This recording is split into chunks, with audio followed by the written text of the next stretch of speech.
À un peu plus d'un kilomètre environ à l'est de la maison, la forêt commence à s'éclaircir. Les séquoias disparaissent en premier, puis, petit à petit, les sapins et les érables. Et enfin, quand l'arbousier et le laurier s'effacent à leur tour, la terre s'ouvre, s'aplanit sur une large crête où il ne reste que des chênes de Californie si solidement ancrés dans le sol qu'on dirait plus des monuments que des arbres. Loin du fouillis et de l'enchevêtrement de la forêt, ils sont massifs, leurs troncs épais, leurs branches s'étalant avec élégance au-dessus de l'herbe dorée. Ce sont de vieux arbres tranquilles, lourds de feuilles robustes et courbes et de noix en grappes couleur miel, et ce sont vers eux que nous sommes allés pour apprendre à récolter des glands. Si vous voulez ramasser des glands, il faut ramper. Vous devez avancer à quatre pattes, comme un animal ou un suppliant, et vous traînez dans la poussière et les résidus végétaux. Vous traînez sur vos paumes et vos genoux, en écartant les feuilles pointues et les cupules vides pour trouver des glands mûrs. Cela nécessite bien plus d'adresse que je ne l'avais imaginé.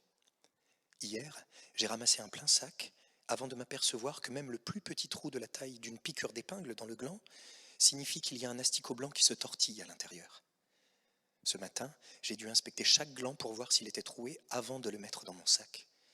Mais cet après-midi, je pouvais presque dire si un gland n'était pas véreux en le tâtant simplement quand je le ramassais. Nos mains sont occupées, mais c'est un travail lent. Faire le tour d'un arbre peut prendre des heures d'un labeur minutieux, lequel commence autour du tronc et progresse en spirale jusqu'à la limite de la ramure.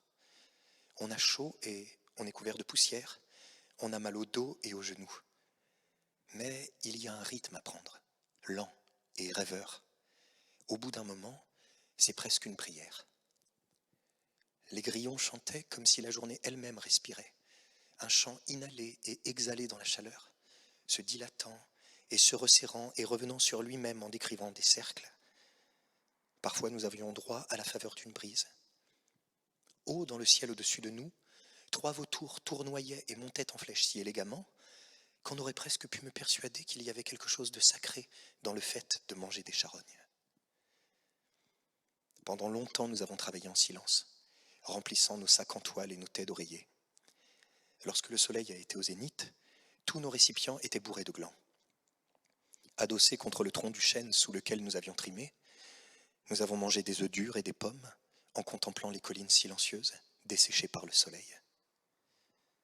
On est peut-être les deux dernières personnes sur Terre, a dit Eva d'une voix qui ne traduisait ni peur ni tristesse.